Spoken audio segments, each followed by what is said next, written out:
સાહેબશ્રીને મારા નમસ્કાર. મારું નામ વિરલભાઈ સોનુભાઈ ગાંગોડા. હું ડાંગ જિલ્લાની ચિકાર પ્રાથમિક શાળામાં ધોરણ 7 માં અભ્યાસ કરું છું. હું આપને એક પ્રશ્ન પૂછવા માંગુ છું. સાહેબ, તમે આટલી બધી દોડાદોડ કરો છો તો ટાઈમ મેનેજમેન્ટ કેવી રીતે કરો છો?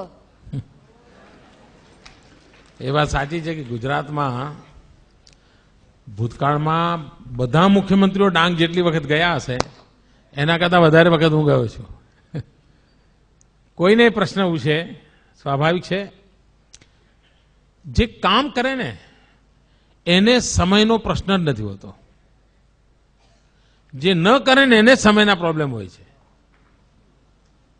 તમે જોજો, આ દુનિયાનો નિયમ છે. જે નવરો હોય ને એને તમે કહો કે અત્યારે મારે મળવું છે, આવું તો કે ના, હમણાં નહીં, હું જરા પછી વાત કરીએ આપણે. નવરો જ હોય સાહેબ. અને જે કામ કરવું હોય કે એમ કરો ને ભાઈ, તમે જો 9 વાગે આવી જાઓ તો 9 ને 9 ની 5 ની વચ્ચે આપણે એડજસ્ટ કરી લઈશું, બેસી લઈશું, તમે આવી જજો ને. ખરેખર જે કામ કરનારો માણસ હોય છે એને સમયની ક્યારેય ખોટ પડતી નથી. ભરપૂર સમય છે આપણી પાસે. આપણને સમયનો ઉપયોગ આવડતો નથી. વિદ્યાર્થી મિત્રોને મારી વિનંતી છે કે જો તમને શક્ય હોય તો બેન્જામિન ફ્રેન્કલિનનું જીવન વાંચજો. એ અમેરિકાના રાષ્ટ્રપતિ હતા. આમ તો જીવન ચરિત્રો વાંચવા જોઈએ, પણ એમના જીવન ચરિત્રના અંદર વિશેષતા છે. એમને પોતાને શું થતું, કામ બહુ કરે પણ લોકો ફરિયાદ કરે કે તમે આ નથી કરતા, તમે મળતા નથી, તમે એટલે પછી એમને થયું કે હાડું આ આટલું બધી મહેનત કરું તો એમ મને તો ફરિયાદો જ આવ્યા કરે છે. એટલે એમણે અભ્યાસ ચાલુ કર્યો પોતાનો અને એક ડાયરી બનાવી અને એમાં એમણે લખ્યું, ભાઈ કરવા જેવા કામો કેટલા કર્યા, ન કરવા જેવા કામો કેટલા કર્યા, ન કરું તો ચાલે એવા કામ કેટલા કર્યા, કરીએ તો એ ઠીક ને ના કરીએ તો ઠીક એવા કામ કેટલા કર્યા. અને પછી ટીકમાર્ક કરવા માંડ્યા. સોમવારે જેટલા કામ કર્યા બધું ટીકમાર્ક કરે. અઠવાડિયા પછી એમણે જોયું કે કરવા જેવા કામ ઓછા કર્યા હતા અને ન કરું તો ચાલે એવા બધા જ કર્યા હતા. કારણ આપણને જ ખબર નથી હોતી કે હું આ ન કરું તો ચાલે, ભાઈ પછી કરી જવાય તો ને, પણ આપણે નક્કી નથી કરતા, પ્રાયોરિટી નક્કી નથી કરતા. અને આ જો સહેજ આપણે ટેવ પાડી દઈએ કે કરવા જેવા કામોમાં કોઈ કોમ્પ્રોમાઇઝ નહીં, તો તમે જોજો તમારા બધો સમય ઉપજાઉ થઈ જશે. એમાંથી કંઈ ને કંઈ આઉટપુટ મળ્યા કરશે. બીજું, કેટલાક લોકો એમ કહે છે ખૂબ કામ કર્યું એટલે થાક લાગ્યો. આ ખોટી વાત છે. ખૂબ કામ કરો એટલે થાક જ ના લાગે. ખૂબ કામ કરો એટલે સંતોષ થાય. તમને સાહેબે હોમવર્ક આપ્યું હોય, વધારે આપ્યું હોય, પણ જો પૂરું કરો એટલે કેવું હાશ એવું થાય છે કે નહીં? આ સત્ય છે. અને બાકી હોય તો મમ્મી હું દૂધ લેવા નહીં જાઉં, મારું લેસન બાકી છે. મમ્મી હું નાના ભાઈને નહીં રમાડું, મારું દૂધ બાકી છે. અરે મમ્મી તું રેડિયો બંધ કરને, મારું લેસન બાકી. એવું ચાલે ને ઘરમાં, કારણ કામ બાકી છે. ખરેખર કામ કર્યાનો થાક હોતો જ નથી, કામ કર્યાનો સંતોષ હોય છે. અને જીવનમાં તમે જોજો, કોઈ દિવસ કામનો થાક લાગે જ નહીં. આ ખોટું ભ્રમ છે. બહુ કામ છે, થાકી ગયો. કાં તો પછી તમે ન કરવાના બધું કરતા હો તો થાકી જતા હો.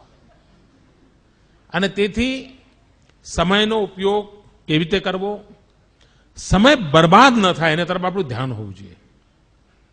મને યાદ છે એકવાર હું કેકા શાસ્ત્રીજી, તમે નામ સાંભળ્યું હશે, બહુ જ મોટા આ રાજ્યના ખૂબ મોટા વિદ્વાન, એમની સાથે એકવાર હું પ્રવાસમાં ગયેલો અને લગભગ 10 દિવસનો મારો પ્રવાસ હતો. અને મને એમ કે આ વડીલની સેવા કરવાનો મને અવસર મળ્યો છે, એમની સેવા કરું. એ વખતે એમની ઉંમર લગભગ 85-90 ની આસપાસ તો હશે. એ ગુજરી ગયા ત્યારે એમની ઉંમર 102 વર્ષ હતી અને આપણે એમની શતાબ્દી ઉજવી હતી. એમણે 250 કરતા વધારે ગ્રંથો લખેલા હતા. તો મેં એમને 10 દિવસ બરાબર ઓબ્ઝર્વ કર્યા.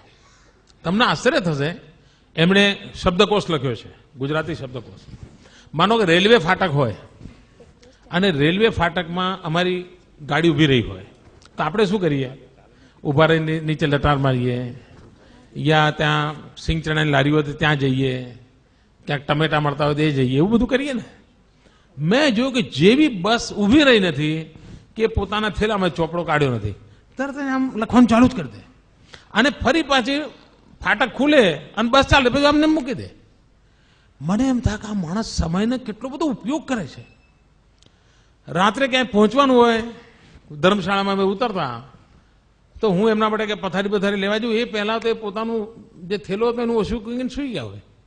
મારે એમને રાત્રે ઓઢાડવા પડે, કશું નહીં, કોઈ અપેક્ષા જ નહીં. ત્યારે હું જોતો હતો કે આ વ્યક્તિ આટલું બધું કામ કેવી રીતે કરી શક્યા હશે. સમયનો એટલો અદભુત ઉપયોગ કરતા હતા એ. મેં એટલા આમ અને બારીકાઈથી મેં જોયું છે ને, અને મને તાજ્જુબ હતું. અને એમના જીવનક્રમની અંદર પૂજા પાઠ, લેખન, વાંચન, આ ચીજમાં કોઈ 1 મિનિટનો ફરક નહોતો પડતો. અને 10 દિવસનું એટલું હેક્ટિક શેડ્યુલ હતું. એ ઘરે રહીને જેટલા કામ પૂરા કરતા હતા એટલા જ કામ એમણે પ્રવાસમાં પણ પૂરા કર્યા. એટલે મારા મન પર એની અસર હતી. અને 85-90 વર્ષની ઉંમર, આપણા ઘરમાં આપણા દાદાજી 85-90 વર્ષના હોય તો શું કરતા હોય તમને ખબર છે ને? આ 85-90 વર્ષની ઉંમરે અને 103 વર્ષ જીવ્યા હતા. જીવનને કેટલું પરફેક્ટ એમણે રાખ્યું હશે એનો તમે અંદાજ કરી શકો છો. તો સમયનો સદુપયોગ, આ મંત્ર લઈને જો ચાલીએ, કરવા જેવા કામોને પૂરા કરવાનો આગ્રહ રાખીએ, કામમાં આનંદનો ભાવ અનુભવીએ તો આપણને ચોક્કસ પરિણામ મળે.